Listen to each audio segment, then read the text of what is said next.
We talk about the Game Pass, but can we talk about what the Game Pass is doing? And it's not just the Game Pass. I'm not going to point the finger because the crew did this, but we're going to get more into that. That's just a little sneak peek trailer. Boom. We got a new look into the Xbox hardware, the new Xbox when this comes out. As we know, the ROG Ally Xbox handheld has the AMD hardware in that bitch, which is really good. Basically, it is a PC. That's what the ROG Ally is. Handheld PC. But now consoles are turning into PCs. But get this, not every console, not Nintendo, not PlayStation, just Xbox. As we know, Xbox has been spreading their seed everywhere. And I can't lie, part of me wants to complain because I'm like, dang, this looks good on paper. But is it gonna turn into this where the whole thing where we're not really owning what we have? I have some points I want to make on this. Let me bring up my notes. We're going to go to Stop Killing Games. This is a whole movement that has been started. If you guys watch Asmongold or Penguin, you've probably seen this. And this movement is called Stop Killing Games. Steam library is bigger though still. Yes, this is true, but Steam is coming to Xbox. You see what I'm saying? Okay, let me get into my points. So what is Stop Killing Games? What is this movement? It's a consumer movement started to challenge the legibility of publishers destroying video games they have sold to their customers. An increasing number of video games are sold effectively as good with no stated expiration date, similar to like food, you get what I'm saying? But designed to be completely unplayable as soon as support from the publisher ends. This practice is a form of planned obsolescence and is not only detrimental to customers but makes preservation effectively impossible. Honestly, don't care to get more into that. But if I were to, let's get into my points. Let me go to my notes. Okay, boom. Here's my point on my notes.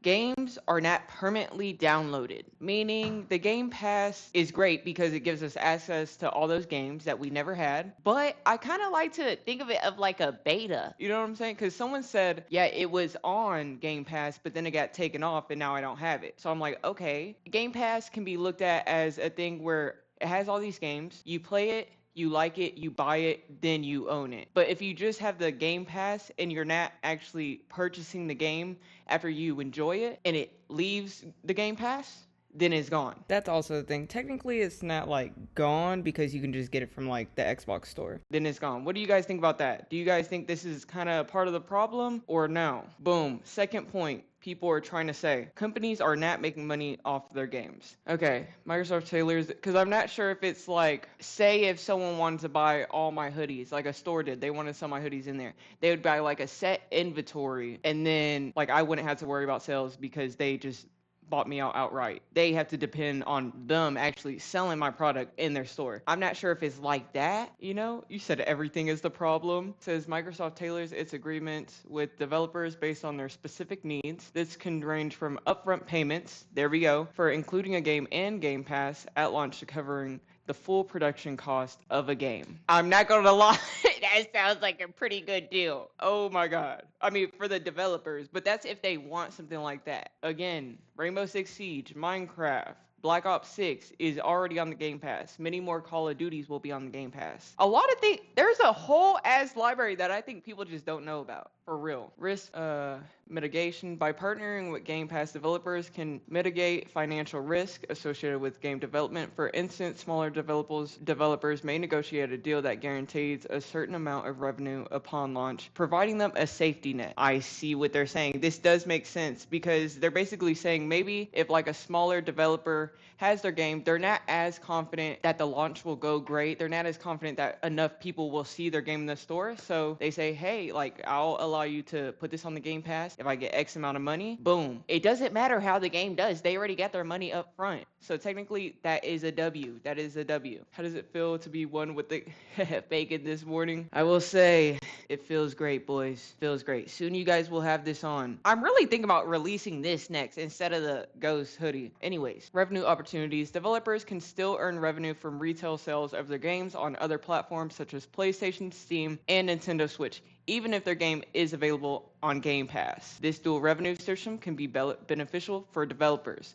Okay, so it looks like they're basically saying even if it is on Game Pass, that doesn't stop them from making money, especially if they're on different like multiple different platforms and consoles. So if they're on PlayStation, Nintendo, even if they're on the Game Pass, which they get paid out for already, they agreed to that agreement basically. They're still making money on the back end because their money is being sold on those separate platforms too. But yeah, we already said this too. Again, it increased sales across platforms because it'll be on the Game Pass. A lot more eyes will be like looking at it. Basically, access to a larger user base. Yep.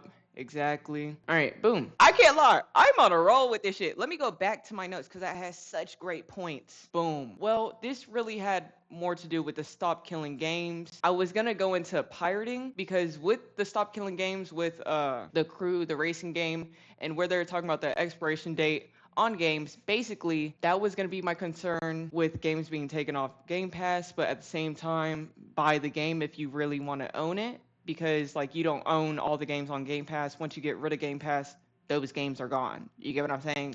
So buy it if you like it. But I get where ownership is still being a problem here because games are removing their game fully from the store, whether that be because the server died or maybe people were still playing online like the crew and they completely took it off without letting people know, which sent a lot of people in an uprage. Why, you might ask? Because they purchased a game for $30, $60 plus. And then one day you try to get on that game and it's gone. But you bought it. You were supposed to own that game, but now you don't. That's the problem they're going with.